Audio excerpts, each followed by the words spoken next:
Can or should the diaspora play a role in eradicating corruption in Armenia? The Toronto chapter of Armenian Renaissance held a symposium on May 31 in Toronto, Canada, entitled Corruption in Armenia, Solutions and the Role of the Diaspora, featuring speakers from the United States, Canada, and Armenia.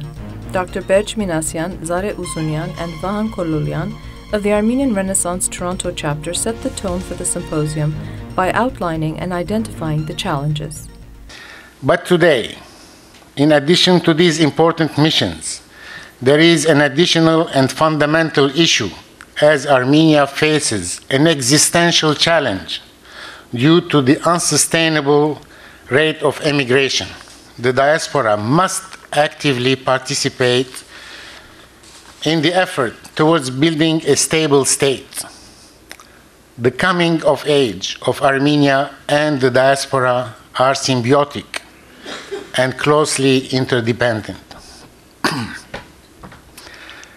As a matter of fact, we are confident that our traditional diaspora, with all its potential, its political parties, its churches, cultural groups, and other institutions, will not only join, but will be at the forefront of the search for good governance as a basis in nation building and mature statehood.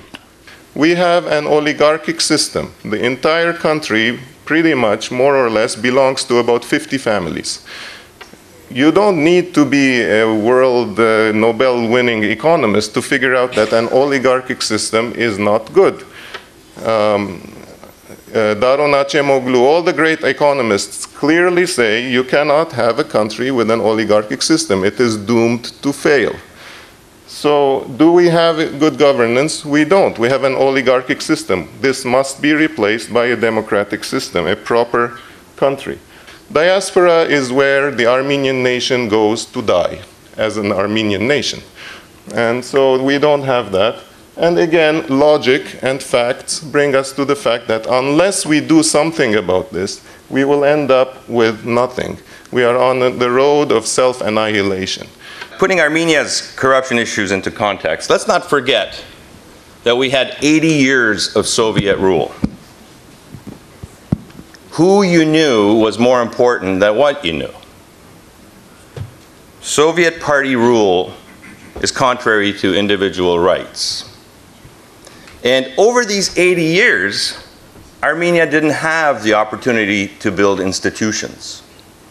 So these weaknesses in institutions and the resulting oligopolies breed cynicism and hopelessness. World-renowned filmmaker Atom Egoyan, who has been involved in Armenia's Golden Apricot Film Festival from its inception, spoke to the symposium participants about his film, The Illuminator, which sheds light on corruption in the country. This is an issue that really needs to be presented in the open. I've been to the country many times. Every summer I'm involved with the film festival there.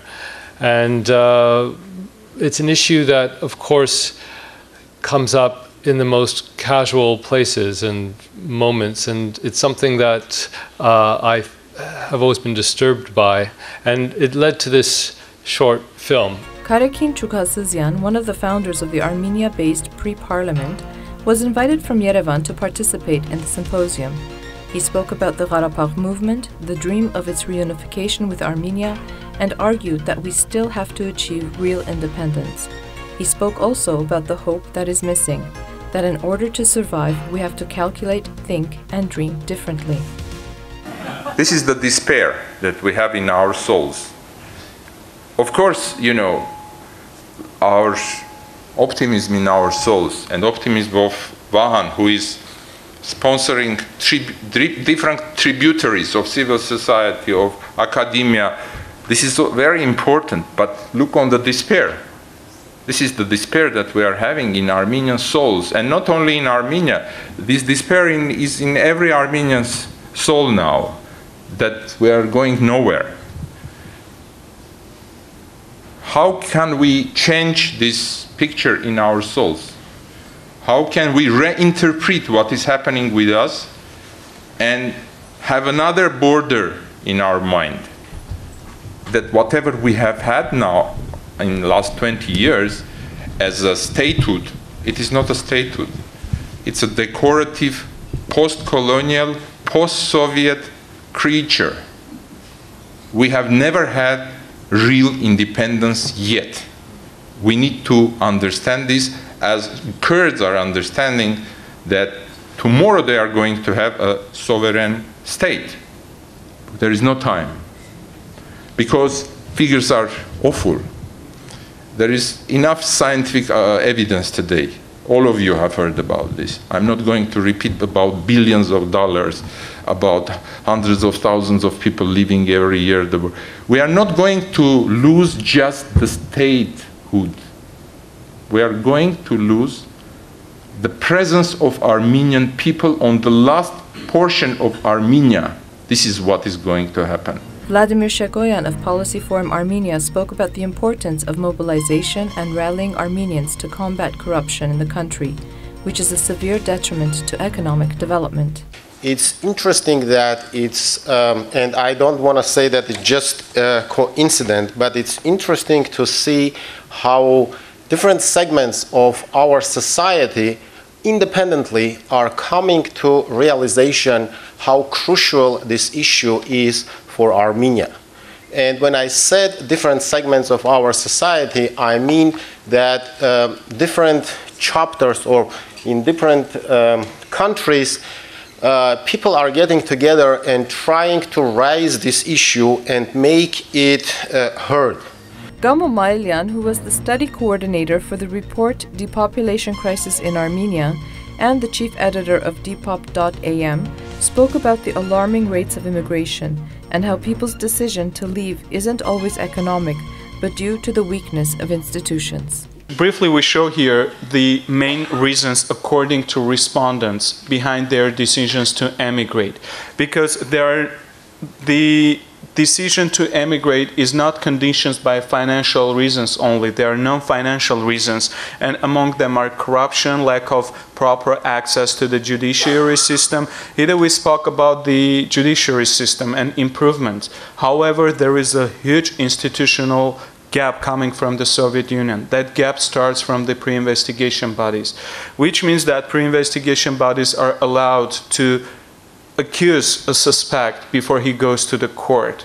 That means that from the very beginning of court proceedings, everything is decided already through all instances of the judiciary system.